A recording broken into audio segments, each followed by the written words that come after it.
ઈચ્છા આપણે જાણીએ. એની ઈચ્છા એ જ છે કે આપણે તેની સેવામાં તત્પર રહીએ અને તેની રાહ જોઈએ.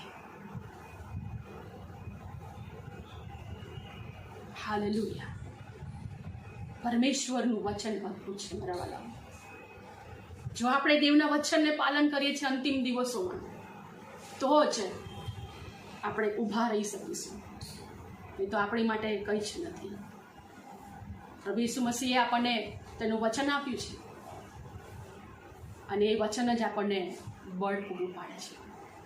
હાલેલુયા. દેવનું વચન આપણને કહે છે 3 બાબત આપણે જોઈએ. પહેલી બાબત પ્રાર્થના કરવી. અંતિમ દિવસોમાં પ્રાર્થના કરવાનું કોઈને ગમશે નહીં, પણ તો પ્રાર્થના કરતું રહેવાનું. બીજી બાબત પ્રીતિ, પ્રેમ. આપણો પ્રેમ ઠંડો ના થવો જોઈએ.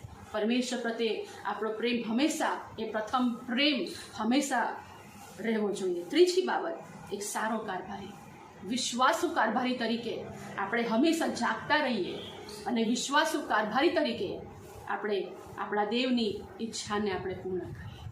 હાલેલુયા. આવો આપણે સાવધ રહીએ અને પરમેશ્વરના વચન પ્રમાણે કરવાને માટે પોતાને તૈયાર કરીએ.